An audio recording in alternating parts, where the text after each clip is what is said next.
It's rewind time. November 2 2019 vulnerability, बर्बादी। ये क्या टीम है, क्या डिफेंस है? ये डिफेंस बुंडेसलीगा जीत सकता है? क्या ये डिफेंस चैंपियंस लीग में अपना फुटप्रिंट डाल सकता है? बोटिंग कुछ कर सकता है?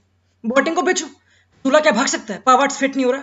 क्वेश्चंस थे, बट नवंबर 2 2019 को सब कुछ फाइनलाइज हो गया, क्योंकि you can say either the best day और द वर्स्ट डे ऑब्वियसली, क्योंकि 5-1 से बायर्न ने काम से चुदी बाय आइंट्रैक्ट फ्रैंकफर्ट। चीजें बदल गई, अगले दिन नीको कोवाच को गांड पे लात मार के बाहर निकाल दिया। फिर बना असिस्टेंट मैनेजर हंजी flick, the coach of Bayern Munich. Head coach वो बन चुका है। अगली गेम है डेर क्लासिकर, 4-0 से डोटमंड को घर पे दबा के मारा। कहानी बदल गई। आज की तारीख है, time repeats itself, life is a full circle. क्योंकि कल की गेम थी बायर्न म्यूनिख वर्सेस फ्रैंकफर्ट, और 26 तारीख को हमारे पास है, हमारे समक्ष है, Bundesliga is back, but Bayern versus Dortmund, there Klassiker Signal Iduna Park में, कतल गेम। डोटमंड ऑब्वियसली वुल्फ्सबर्ग को हरा चुके हैं, एंड मजा है लिटरली, मजा काफी टाइम बाद 2 गेम लगातार आई, देखा दोनों को, और थोड़ा बिजी फील हुआ, पता नहीं क्यों, थोड़ा मजा आया, कोई बात नहीं, क्योंकि यही करते थे पूरे सीजन, यही बकचोदी थी। Moving on to this game, क्योंकि आइंट्रैक्ट फ्रैंकफर्ट अभी 13th पोजीशन पे, मिड टेबल जो भी बोलो, बट इस गेम के लिए कंसर्न्स है। ये थियागो नहीं है, गनाब्री बेंच पे, यानी कि थोड़े फिजिकल फिटनेस कंसर्न है, जो भी है। एंड हांजी फ्लिक ने अपना कंसर्न डाला कि दर क्लासिकर के लिए इनको प्रिपेयर करना है, तो ऑब्वियसली वो बेंच हो जाएंगे, बायर्न के पास बेंच स्ट्रेंथ है, ठीक है। गोरेट्स्का मिडफील्डर खेल रहा है, नंबर 10 एक होल्डिंग मिडफील्डर खेल रहा है, वो खेल चुका है, वर्सेटाइल, ठीक है। म्यूलर अब एक अपना सीएम है, ठीक है। रिसच और कोमान, गनाब्री ने, लेवेंडोस्की, ठीक है। 4-2-3-1 फॉर्मेशन बायर्न से एक्सपेक्टेड थी, ऑब्वियसली बेंच स्ट्रेंथ है। आइंट्रैक्ट फ्रैंकफर्ट भी 4-2-3-1 से है। अब हमारी पिछली वीडियो थी about Bayern Munich, how to withstand teams like Bayern Munich, they will come all at you, उनके पास वेपन्स ही वेपन्स है, तुमको बस रिएक्टिव रहना है। तुम कैसे उनको विथस्टैंड करोगे, कैसे अपने आप को ऐसे प्रिपेयर करोगे या फिर ऐसा सेटअप करोगे कि तुमको सबसे कम डैमेज हो, क्योंकि उनके पास अल्फोंसो डेविस है जो पेस का राजा है, तो चाहे तुम न्यूमेरिकल सुपीरियर भी हो, इन्फीरियर कुछ भी हो, तुमको आउट पेस कर देगा। क्या कर रहा है, यानी कि मैं यहाँ पे ये बोल रहा हूँ कि बायर्न की मेन स्ट्रेंथ आजकल अल्फोंसो डेविस है। I think definitely, obviously Lewandowski goal मारता, ठीक है, विंग पे भी काफी स्ट्रेंथ है, बट ये बंदा कतल है, ये अल्फोंसो, ये बदतमीज है, ये जब आगे निकलता है ये बदतमीजी करता है, डिफिकल्ट हो जाता है इसको स्टॉप करना। तो क्या मैं इसको ऐसी पोजीशन में डालूं अल्फोंसो डेविस को जहां पे आना चाहता नहीं, और इसके ऑफेंसिव थ्रेट को लिमिट करता है, ये प्लान था ना। फुटबॉल में एक कहावत है कि तुम सब कुछ नहीं उखाड़ सकते, तुम ये नहीं कि तुम कि उसको भी कवर करोगे, उसको भी, तुम सारी चीजों को स्टॉप नहीं कर सकते, को गैम्बल लेना पड़ता है कि हाँ मैं इस पे काम करूंगा, देखते हैं इसको मेन रुकते हैं, ये बकचोदी होती है। आइंट्रैक्ट फ्रैंकफर्ट ने भी यही किया। बायर्न की वीकनेस क्या है, मानो यार मानो, अभी भी बोटिंग। पिछली गेम में अगेंस्ट यूनियन बर्लिन कोई बायर्न को बिल्डअप करने दे रहा है, मैंने बोला था, क्योंकि बोटिंग और अलापा पे जितनी बॉल आएगी, स्पेशली बोटिंग पे, तो ना उनकी मिस्टेक्स करने की प्रोबेबिलिटी बढ़ेगी, तो एक Gamble obviously, eight which they failed miserably, कोई बात नहीं। बट आइंट्रैक्ट फ्रैंकफर्ट ने इस गेम में क्या किया, कि अगर अगेन यहाँ पे मैं बात कर रहा हूँ बायर्न की one of the most important strengths, Alphonso Davies. They also came with 4-2-3-1 Eintracht Frankfurt. यहाँ पे द कोस्टा जो राइट विंगर है, who is having a 1-on-1 with obviously Alphonso Davies, inside रह रहा है, ये विंग पे नहीं रह रहा है, ऑब्वियसली विंगर है on position, but when they have position Frankfurt, ये इनसाइड रह रहा है। तो अब यहाँ पे बायर्न के पास 2 ऑप्शन बनते हैं इसको डिफेंड करने के लिए, या तो जो गोरेट्स्का मिडफील्डर, या तो वो ड्रॉप करे, चीज को कवर करे, बट देन रोडा जो भी नाम है, फर्नांडेस, ये सब हाई प्रोफाइल मेंटेन करेंगे, and then automatically Bayern defensive half में, जो उनको बिल्कुल भी नहीं होना, बैकफुट पे नहीं होना बायर्न को ऑपोजिशन प्लेयर्स को जितना गोल से दूर रख सकते हैं उतना रखना है। तो अल्फोंसो डेविस डिफेंड कर रहा था, क्योंकि अल्फोंसो डेविस अंदर आ रहा था, ये बहुत बड़ा रिस्क है कि बाय चांस बॉल लूज करी, अल्फोंसो डेविस ज्यादा पेसी है और दा कोस्टा डिफेंसिव फेज में इतना आएगा नहीं, क्योंकि वो सेंट्रल, पूरी फ्लैंक खुली पड़ी है, दिस इज ड्रॉप करके लिटरली पूरी टीम को अच्छी तरह एक्सप्लॉइट कर सकते हैं। गैम्बल लिया आइंट्रैक्ट फ्रैंकफर्ट ने अल्फोंसो डेविस को लिमिट करने के लिए, दा कोस्टा इनसाइड था, and initially it literally work.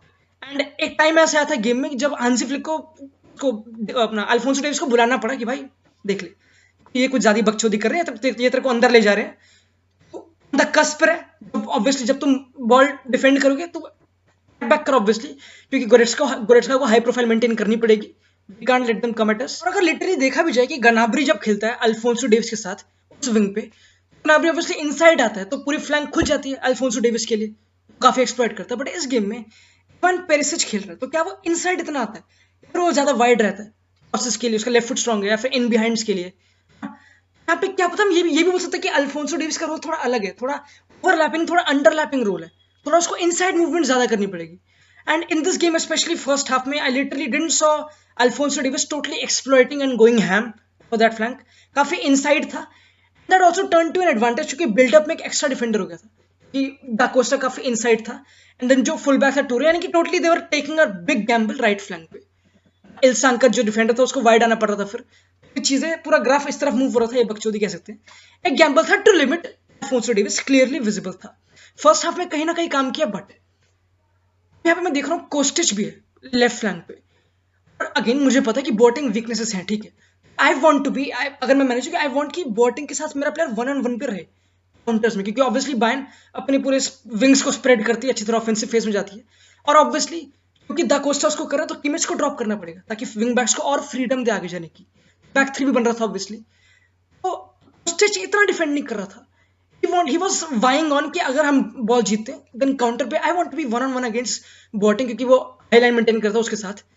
ये भी उन्होंने गैम्बल लिया है, काफी कोशिश करी, बट अब मैं बात करने वाला हूँ क्या कर सकते हो। एक टीम ऑफेंसिवली अनरिसीवेबली प्रेजेंट है, को अच्छी तरह प्रेस कर रही है, मतलब प्रेस नहीं कर रही, बॉडीज खड़ी है वहाँ पे, एग्रेसिव प्रेस नहीं थी, बॉडीज खड़ी है और लिमिट कर रही है।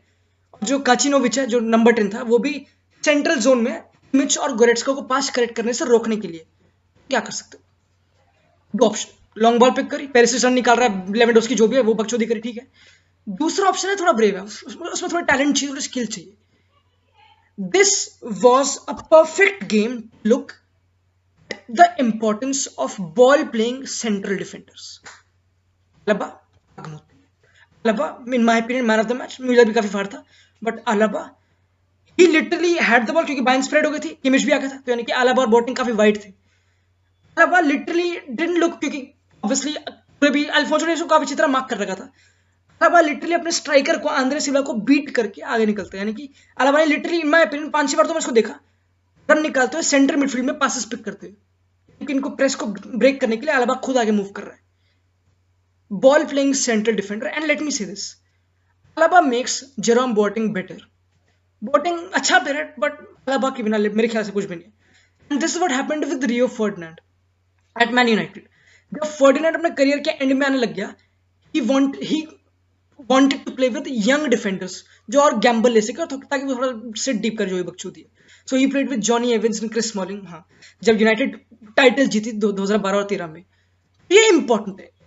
Not that fast defender with a very flexible defender works perfectly and complements him too, and this is what happened. I think this game was the way Alaba played buildup करने के लिए। And then obviously यहाँ पे इतना Gamble ले रही है right flank पे, कोस्टिच इतनी पीछे नहीं आ रहा, यानी कि जो रोदे और फर्नांडिस है इधर पड़े तो करेंगे, क्योंकि यूजुअली क्या होता है कि जो विंगर्स होते हैं ना वे इनसाइड आते हैं कि वो मिडफील्डर का भी ख्याल रखें और फुल बैक का भी, ये बकचोदी होती है कि ऑब्वियसली मिडफील्डर्स जो मिडफील्ड है वो काफी आराम से सिट बैक कर सके। बट यहाँ पे क्योंकि कोस्टिच ये सब इतनी आगे है, they also have to maintain high profile. यहाँ पे अगर म्यूलर को बॉल मिल जाती है, धागे खुल गए, खत्म। एंड म्यूलर स्पेस को स्मेल करना, का वहां पे रोटेट करना, विंग पे हेल्प करना, ये सब चीजें ये भी काफी इंपॉर्टेंट था बायन के लिए। And Bayern literally worked very basically, obviously wing space पे triangle, Coman, Pavard, Müller, and then crosses Lewandowski भी ड्रॉप करता। Bayern played very well first half में ड्यू टू सम 50 मिनट का शुरुआत का ट्रबल जो भी है, get to know the game. Second half में थोड़ा सेट पीस पे स्विच ऑफ हो गया था जो भी बकचोदी, एंड हांसी फ्लिक ने बोला कि we have to talk about it, important है obviously, but Bayern continue to play well. Main question है कि तुम कुछ भी कर लो बहन चो, स्ट्रेंथ है, तुम डेविस को कितना भी रोक लो नहीं हो पाएगा।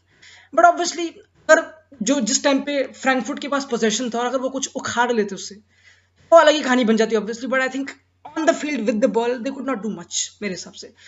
Moving on to the next game, 26 तारीख को है der Klassiker, Dortmund versus Bayern, Signal Iduna Park में। बायर्न 4 पॉइंट अबव है Dortmund. What a game that will be, can't wait.